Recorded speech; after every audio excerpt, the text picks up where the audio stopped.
which cities are growing daily, growing more complex, and growing in size. And the cities pose challenges. They suggest exciting opportunities, but they also pose challenges of organization, and challenges for people like our guest speaker tonight, who are committed to social and economic justice in cities. A number of faculty came together in the spring to discuss these issues, to come together, and we decided we needed to be speaking about the questions, the challenges, and the promises of cities today. We needed to be speaking about our city, Victoria. We need to be speaking about other cities. We need to be speaking with one another, faculty across many disciplines of the university. And we wanted to be speaking with a wider public, with students, with other concerned members of the Victoria community who want to talk and think about urban issues. And so we formed a committee. We've been very happy to receive support from administrators across the university, departments and faculties across the university. And I'll say that tonight we weren't sure what would happen, and we're very excited to see that there's also a wider community of interest in the topics that we're offering. I want to briefly advertise our October lecture as well. The lecture is here in the room. Award-winning author John Lutz in the History Department of the University of Victoria. And he's going to be talking about an important topic and understudied topic, the removal of Aboriginal people from cities in BC, and Victoria in particular, at the beginning of the 20th century. So that'll be the third Thursday in October. I should have the exact date, and I don't have it right with me. 21st? Thank you, the 21st. I think today is a perfect start to the series. Ruben's going to talk a little bit more about Leonie Sandercock's work, but she's a scholar who speaks with a powerful and ethical voice in her scholarship. And the film, this is one of the premiere, and certainly the Victoria premiere of this film. The film also, which I got a sneak preview of, also speaks with a very powerful voice about the problems of small-town urban life in British Columbia. And I think it's a terrific start to a series in which we'll be considering cities like ours and near ours, and also far from here. So I invite Ruben Rose Redwood, who's a professor in the Department of Geography at the University of Victoria, to introduce Leonie to you, and then we'll get her up here as soon as we can.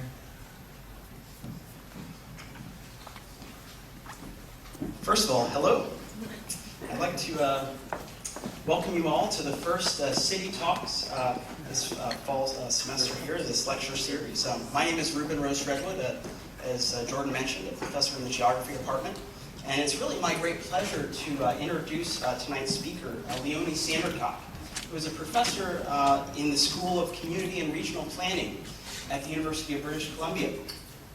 She's won numerous awards, including the Dale Prize for Excellence in Urban and Regional Planning, the Paul Davidoff Award for Best Book in Planning, the Harmony Gold Screenwriting Award, and the BMW Award for Intercultural Learning. Leonie has also written numerous books on the subject of multiculturalism and planning, and is such as Towards Cosmopolis, Planning for Multicultural Cities, Cosmopolis II, Mongrel Cities in the 21st Century, and Multimedia Explorations of Urban Policy and Planning. She's also directed two documentaries, one of which we'll see a screening of tonight with Giovanni Attili. One that looks at the city of Vancouver, entitled Where Strangers Become Neighbours, the story of Collingwood Neighbourhood House and the integration of immigrants in Vancouver. And the other, again, as we'll see tonight, it looks at conflicts between First Nations and settlers in Burns Lake, BC, entitled Finding Our Place. So tonight, Leonie will be screening, as I said, the second of these, Finding Our Place, followed by a discussion with the audience. And the title of her presentation tonight is Legacies of Colonization, Apartheid in Small-Town British Columbia. So without further ado, let's give a warm welcome to Leonie Sandercock.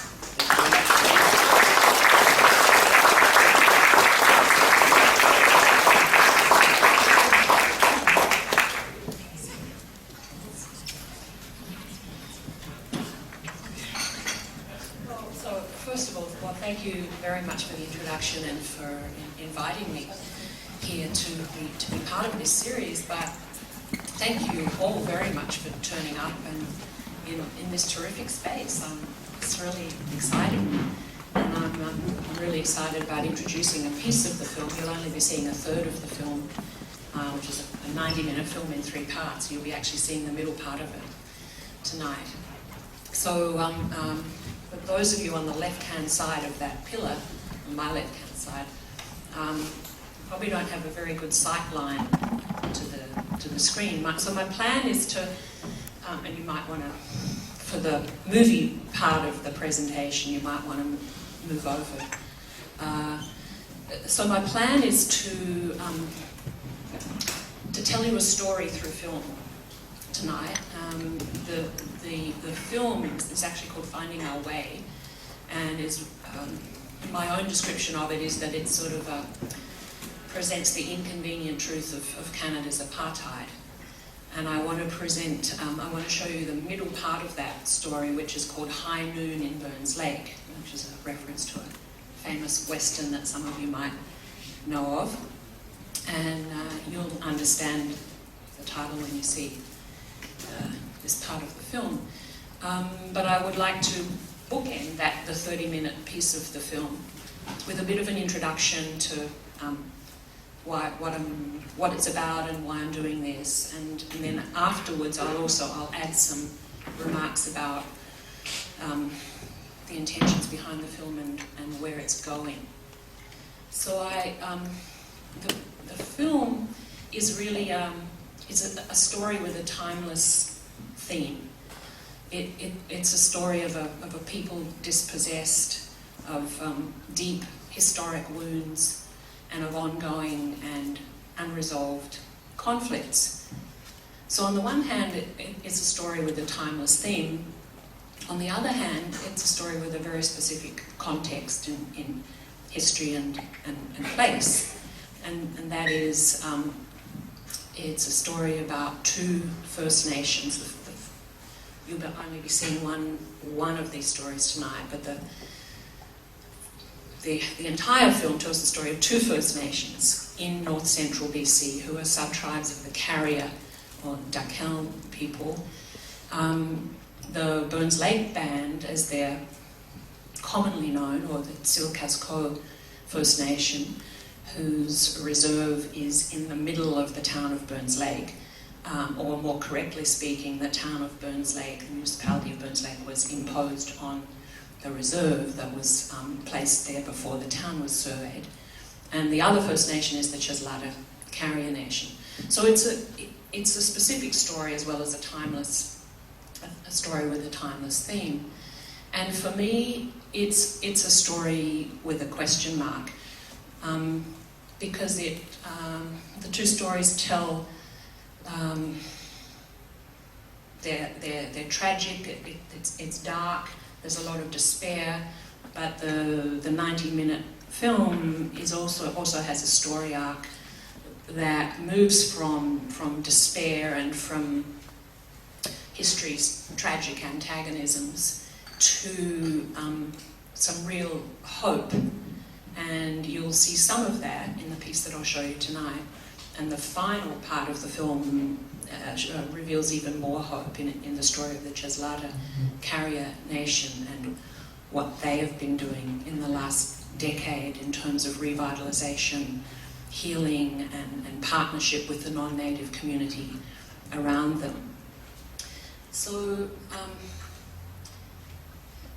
there's a broader context that I'll just briefly mention for me, which is a whole sort of project of exploring the potential of multimedia film, in my case, in processes of social change. So there are a whole set of intentions behind making the film that I've been experimenting with my partner, my research partner, Giovanni Attili, who's actually based in Rome. And what we're experimenting with is whether film can be used as a catalyst for social transformation by creating a space in terms of screening and dialogues that follow the screenings, creating a space for some really difficult intercultural conversations to take place. And I'll tell you a little bit more about how I'm actually trying to do that after you see this particular piece. So what we've been trying to do, and we've just published a book about this, which is called Multimedia Explorations in Urban Policy and Planning, is that we're trying to look at film in multiple ways as a way of doing research, as a form of meaning making, as a way of doing community engagement, as a way of creating space for policy dialogue to happen through the medium of story, which is our most ancient and most basic way of communicating with each other. Right? But all of this, of what you will see, is part of what, to me, is not just about making a film and then moving on to the next project, but is part of the film, finishing the film, which we finished a few months ago, was just the end of the first stage of what is actually a 3-stage, what I call action research project. So the film is being used in a particular action-oriented way that I'll explain after you see what I want to show you. And I'll just tell you very briefly how I came to make this particular film after making the film that Ruben mentioned, Where Strangers Become Neighbours. And it's interesting how when you do something and you put it out into the world, whatever it is, whether it's you make a child or you make a book or you make a poem or you make a film, when you put it out into the world you don't know what the ripple effects are going to be. And for me, making this film about a very culturally diverse immigrant neighbourhood in Vancouver, that film ended up in Burns Lake in northern BC through a set of personal connections. And a young woman who'd been doing anti-racism activism work in that town, non-native woman, saw the film and invited me. She got in touch with me through a mutual friend and asked me if I'd be interested in coming up and checking out her community. She was thinking maybe I would be interested in telling their story. And indeed I was. As 4 years ago I went up there and spent a week, and I came back and wrote a 30-page email to Giovanni, my collaborator, saying why I thought this should be our next project.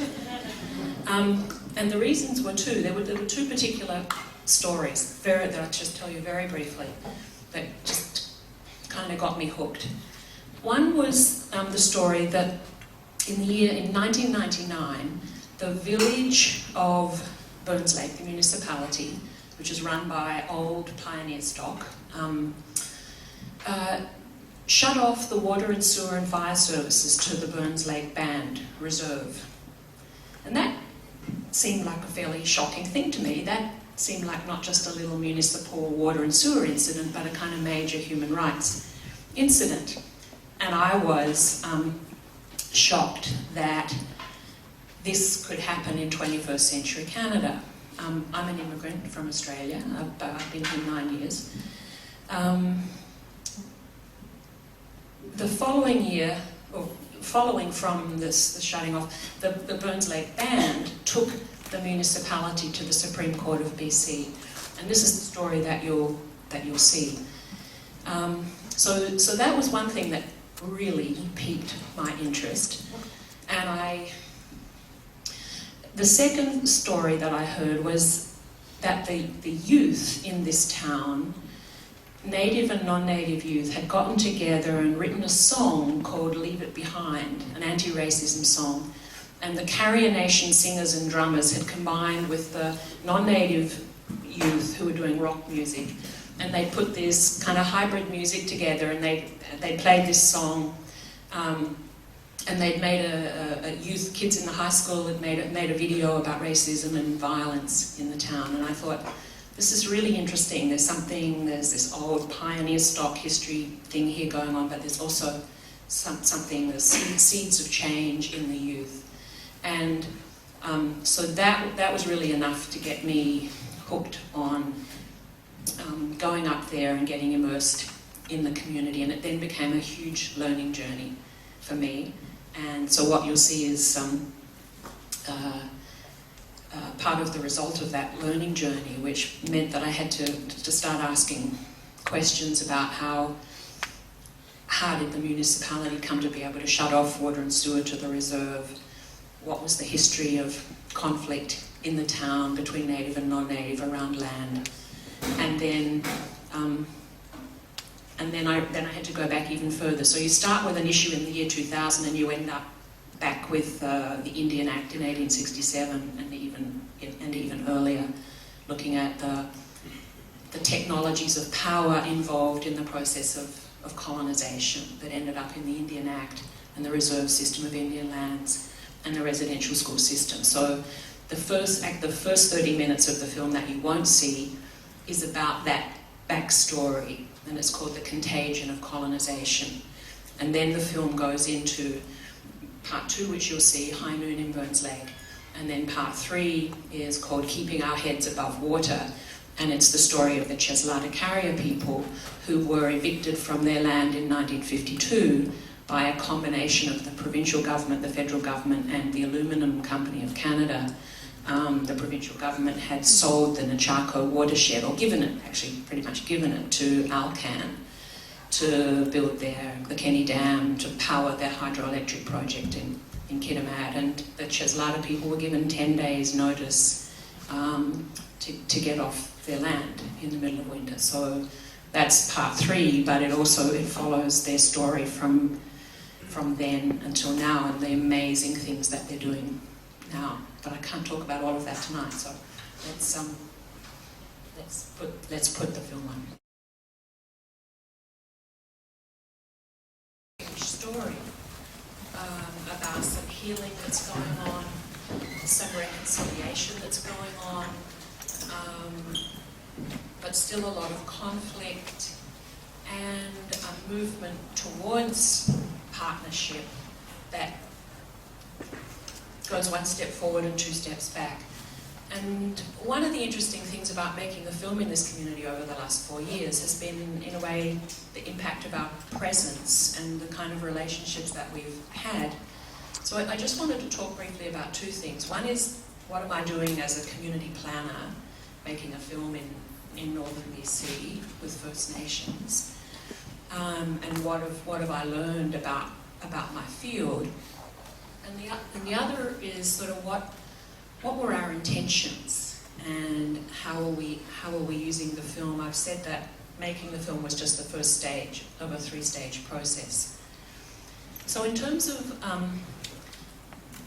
being a community planner and wanting to do cross-cultural work, there are 3 reasons why I'm there and what I've learned, I think. Well, the biggest learning is around how deeply the field of planning is implicated in the colonization process from the very beginning. Planning is a lot about land use and land allocation, and you might say that the first planners in BC were the colonial administrators who came up with the reserve system. So understanding that about my field and the challenge of decolonising this professional field is like one huge thing for me, the need to unlearn the colonial cultures of planning. A second thing that's like more contemporary is understanding the demographics and the politics of small town, north central BC.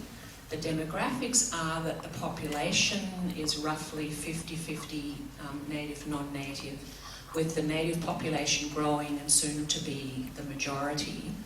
And the politics are around, of course, 20 years or so now of change at the federal level in Canada around rights and recognition and various certain important court cases, and a kind of a grudging and struggling BC dragging its feet behind, but the new relationship and so on, and pressures on the province to go into the treaty process. And these are changing the political landscape and giving, have partly resulted in the bands beginning to feel some sense of empowerment, as well as the healing that's gone on within the bands themselves, that's making them assert and fight for their rights. So there are contemporary issues. Like, it's very interesting, the demographics, which means that in a situation of a regional economy that's been very resource dependent, very dependent on the lumber industry, which is down the tubes. And so it's a region that has to actually figure out, native and non-native, how to coexist together and do economic and social development together within this larger political context. And that there seems to be a place there for planning, but of a different kind. And thirdly, and more specifically, you heard a little bit about the story of the Gathering Place, the old high school, and the struggle to turn that into an intercultural gathering place for this town. And there's been huge resistance to that on the part of the old pioneer stock, who are like, well, I'm never setting foot in that place, and so there's no way the village should be putting its power and resources behind raising money, raising the capital to move that project forward, because that's just a native project. And so the struggle over the Gathering Place is something that we've become involved in, and I have which sort of leads me into the next piece of this, really, which is the kind of engagement that we're now doing in the community. Part of our engagement is that our original film team of just Giovanni and myself has expanded to include a couple of planners who, at the same time as we finished the film earlier this year, we started to work. Well, actually, we've been working for 3 years, really, to keep a conversation going rather than closing it down and increasing the polarization between the native and the non-native community. And as people spoke in the film and then saw the rough cuts over the last 2 years, as we kept going back and showing the different people in the community what we'd done and getting feedback and re-editing and so on, people began to hear themselves on the film and what they'd said from the best part of themselves in some cases, and also to hear what other people were saying. And in some ways, putting themselves on film was almost a kind of a promise. Putting words up there means you kind of have to stand by your words. So the mayor, who up until we started making the film, had been, who told me in the very beginning, 3-4 years ago, that she found it impossible to work with Rob Charlie, the chief. She and he are now in partnership to raise $10 million to turn the Gathering Place into this intercultural centre. And this has all happened in the last 3 months, since we did the community screenings. This mayor, who also, in the first part of the film, speaks the most toxic views that you could imagine around the residential schools and what a good thing they were for native people. And so it's kind of quite shocking. She now no longer gets on with her doctor husband and her social circle because her views have hugely shifted. And a couple of weeks ago, she encouraged the village council to vote in favour of a motion to support the Gathering Place moving forward and to work on the capital plan together with the band.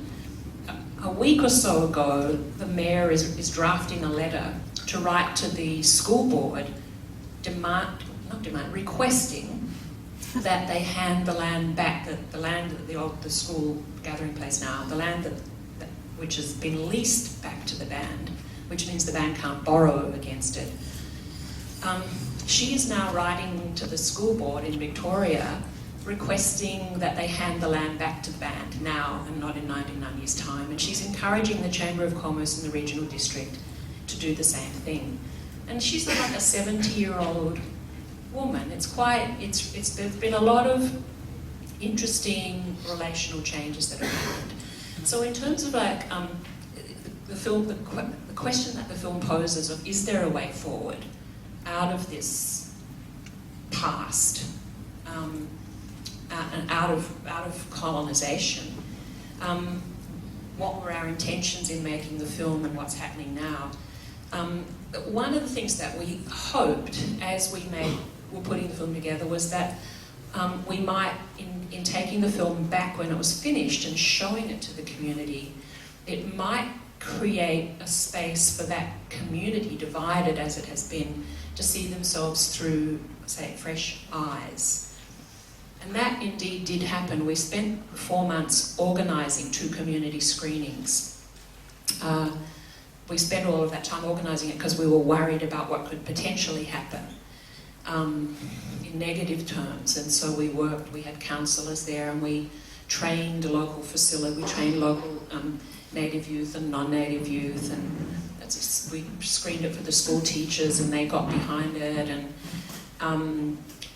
so then so we had a screening followed by dialogue circles immediately after the screening, and the locals facilitated this difficult dialogue, and it was very emotional, but in a really good way. There was a really kind of a facing the past, which was part of the dialogue, but the other part of it was, so where do we go from here? How can we imagine, what is the potential for moving forward together?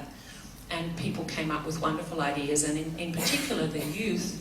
We did one screening for youth and the other for the community at large. And the youth have gotten really mobilised in the last 3 months. They've formed a Six Nations youth group to push for the sorts of changes like moving the gathering place forward. They've created their own Facebook page, and they're really energised and committed to leading, to being the leaders of the future. And they're angry too about what they've seen in the film, and like, how come we didn't know this? How come we're not taught this in school? And so on. Where both of the bands that we worked with are using the film in a very instrumental way to show to investors. They're showing what they've achieved, where they've come from, what they've overcome, in order to kind of attract economic development, and the Cheslata in particular are using it in that way. We are doing leadership in a month or so's time. We're doing some leadership training and some facilities program training with the youth, in the hope that they will be working in the gathering place when we raise the $10 million, which we hope to raise in the next few months. And the film is being used actually to be shown to funders, government funders like Western Development and Western Diversification and Development. So we're also trying to get the film into the schools with the intention of sort of unsettling the settler society and starting the dialogue at school level. And finally, so this is all kind of the second stage, is working in that community in a constructive way with the folks. And the third stage that I'm currently writing grants for is to see if we can take the film to other communities, initially similar communities along Highway 16, the Highway of Tears, between Prince George and Prince Rupert. Communities with similar demographics and politics, very similar histories, to do the screenings, to hold the dialogues, to work with the local leaders, to see whether the film can have similar effects of opening up a discussion that can lead to some healing, that can move towards reconciliation, that can ultimately move towards this notion of partnership. All of which is a kind of a parallel process to the treaty process and to the struggle for rights and sovereignty that are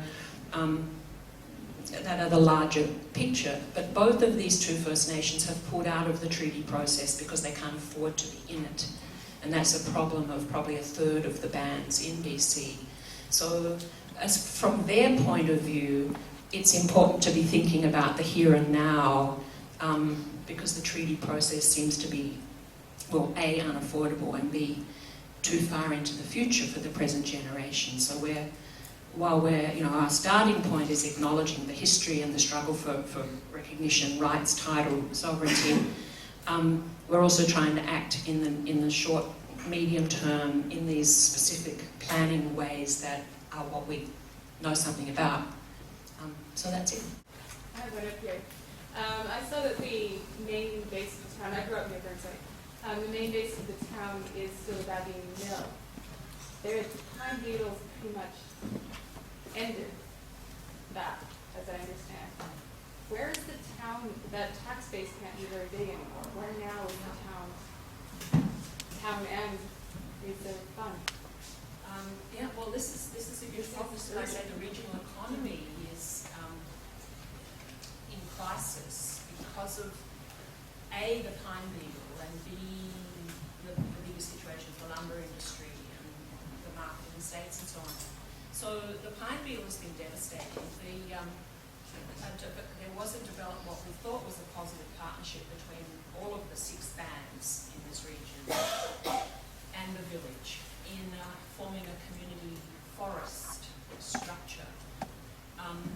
But that's since disintegrated from the internal political problems. And the pine beetle situation means that they've had to, first of all, harvest really fast to capture the wood before it's no longer good as wood. And now a lot of the wood is good for is like pellets for cogen stuff. So at the moment there's a lot of negotiation going on between some of the bands are acting individually, some of them are acting together, some are acting with the village, trying to attract sort of green energy investment to get these cogen plants. And the mill that the Cheslada folks, the Cheslada Carrier Nation, opened 10 years ago, which was their economic salvation. They went from 85% unemployment as a nation to 85% employment with the opening of their mill. And that in itself was an amazing story because the chief of the Cheslada, having decided to build the mill and needing a non-native business partner, which they got from a small company in Prince George, also then decided to invite the local non-native community who'd been extremely hostile to them in the previous 40 years since the Cheslada were relocated into this area. The chief invited that non-native community to become partners in the mill.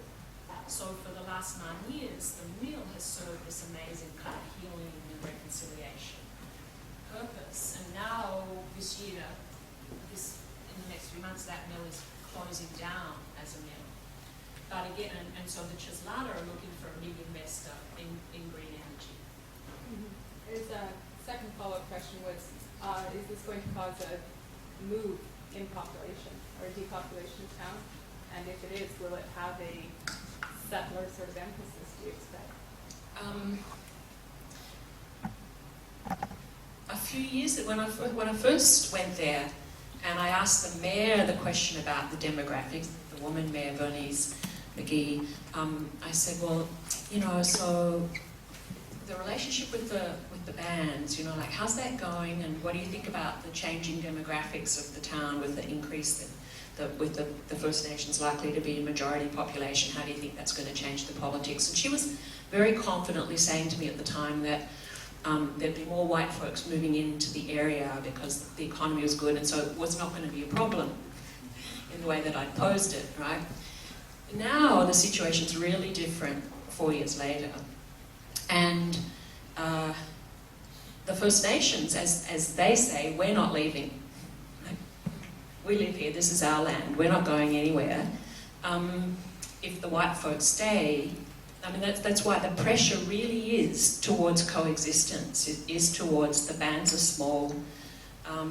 Well, they're not, there are 6 bands, and the Lake Babine Nation is large, it's 2,000 people. So they have to figure out economic development together.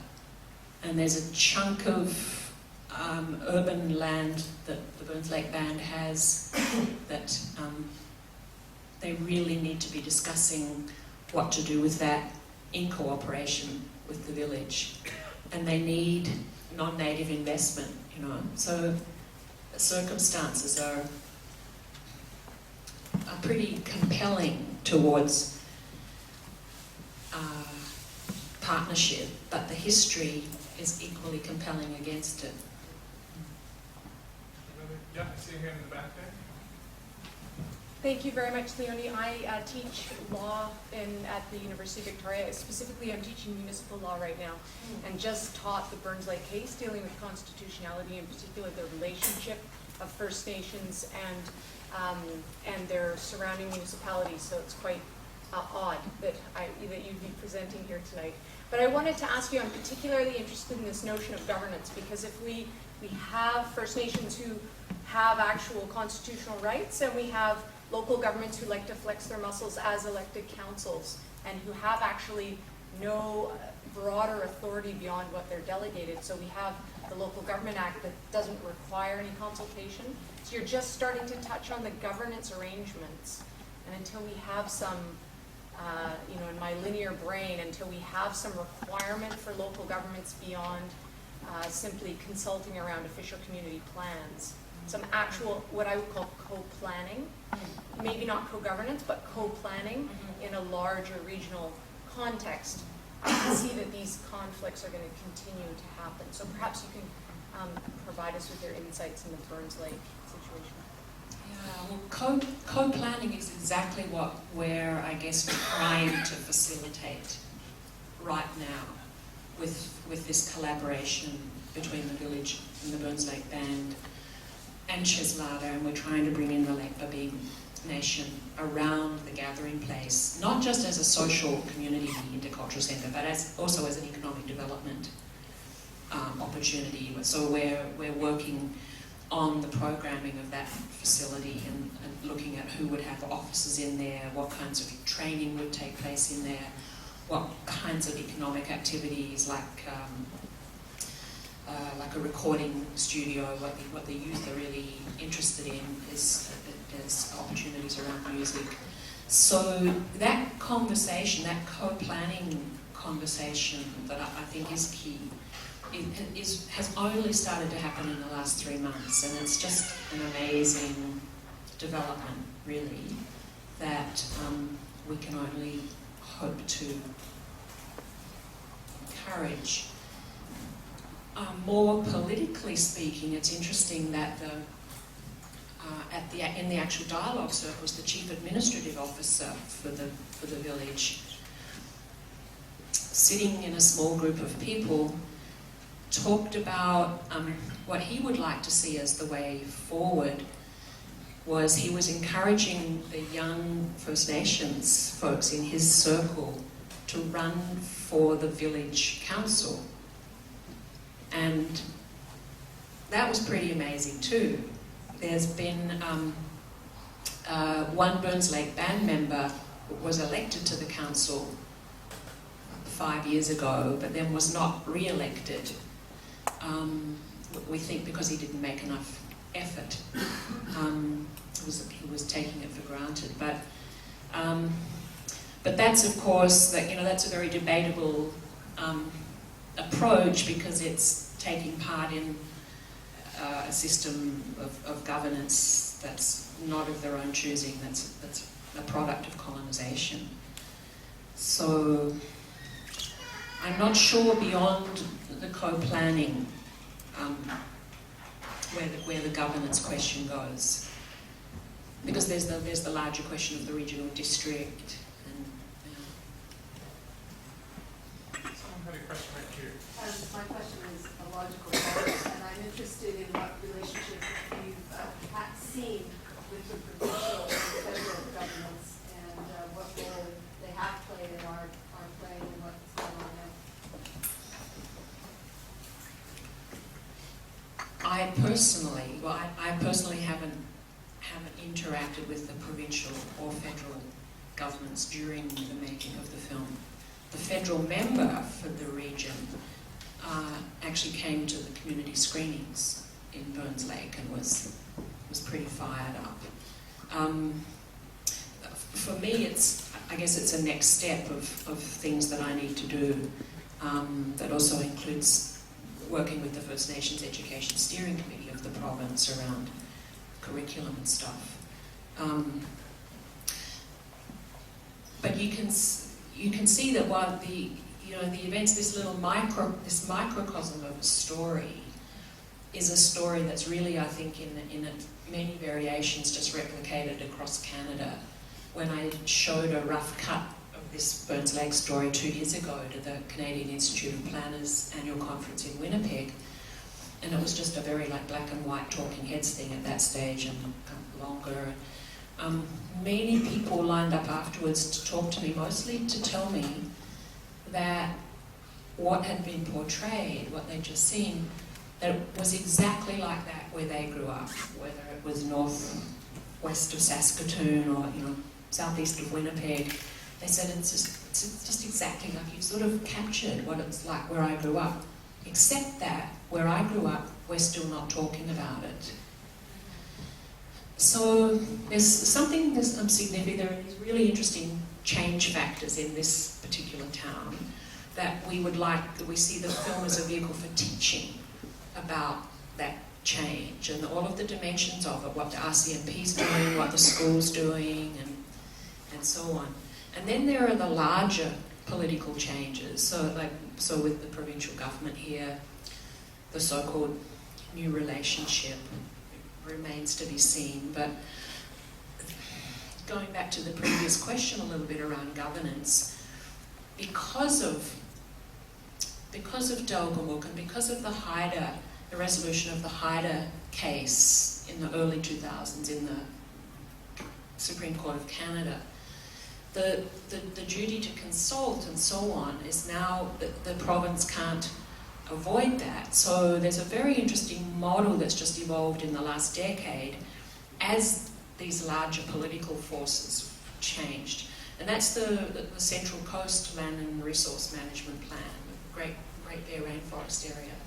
There's actually a process that's evolved with the Nanwakolis Regional Council, which is a council of either 4 or 6 First Nations in the southern part of the Central Coast area region, that have evolved basically a government-to-government relationship with the province in the management of land and resources. And I have a PhD student who's just finished the first draft of a PhD on that. So it's very new and it's not yet documented or well known, but I think is definitely a model to look at, and that is likely to be imposed on the province because of the larger political context. Yeah. We have time for one last question. There's a gentleman in the back there.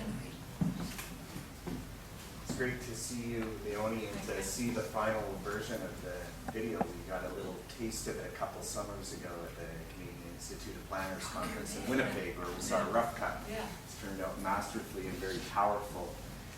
My question is, if you could link it back with your previous efforts, one thing that struck me, and I'd like to hear your comments on it, are the connections of the spirit of the gathering place and the spirit of the Collingwood Neighbourhood House.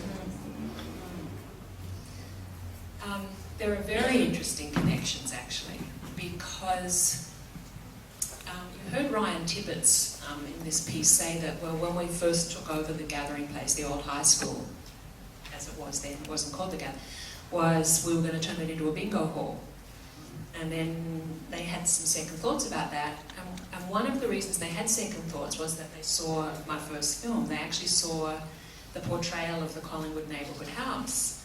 And Pauline showed it to them. And they were like, oh, like this, we could bring back our old feast house and bring all of the nations together, but we could do more. We could do what the Neighbourhood House is doing, all this intercultural stuff, which was already in their philosophy. So there is that. There's a very direct connection, and then there's an even more concrete connection in that in the next couple of months we're bringing Paula Carr, the executive director of the Neighbourhood House for the last 20 years.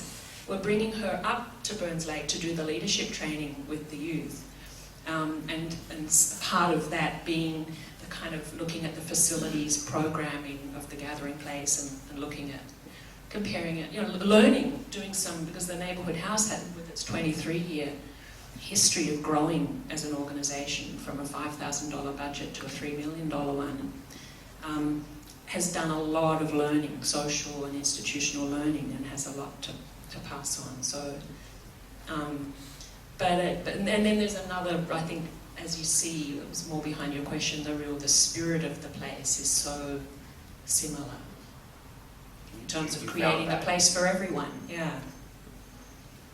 But with much more complex political and historical issues to grapple with.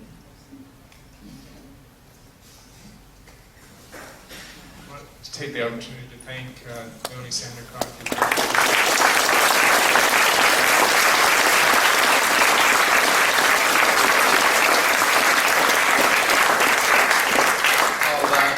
Also just say a word of thanks to the audience. It was our first initial go here, and some of you didn't have perfect sight lines. Our valiant upper deck members didn't have any seats. These are issues that we will endeavor to address by the next event, and we're tremendously excited by the turnout, and we'll elevate John, get improved sight lines. One of the things that I really enjoyed about starting the sessions with this film, this powerful film discussion, is the ways in which it highlights the interweaving of the history of race with municipal politics and planning in places that aren't the biggest cities in Canada, but rather smaller places. And that's a theme that will continue next month, again on the third Thursday of October, when we have John talking about an earlier chapter in some of this same history and same dynamics in early 20th century Victoria. I know Leonie wants to grab the mic for one last comment, but thank you again. I just wanted to say that for anyone who's interested in getting a copy of the film, it's been commercially released this week for the Vancouver company called Moving Images. The profits are going back into the bands and into the education work that we're doing with the film. And I've got a flyer if you want to know it, if you want the website and email address of Moving Images. Terrific. Okay, thank you.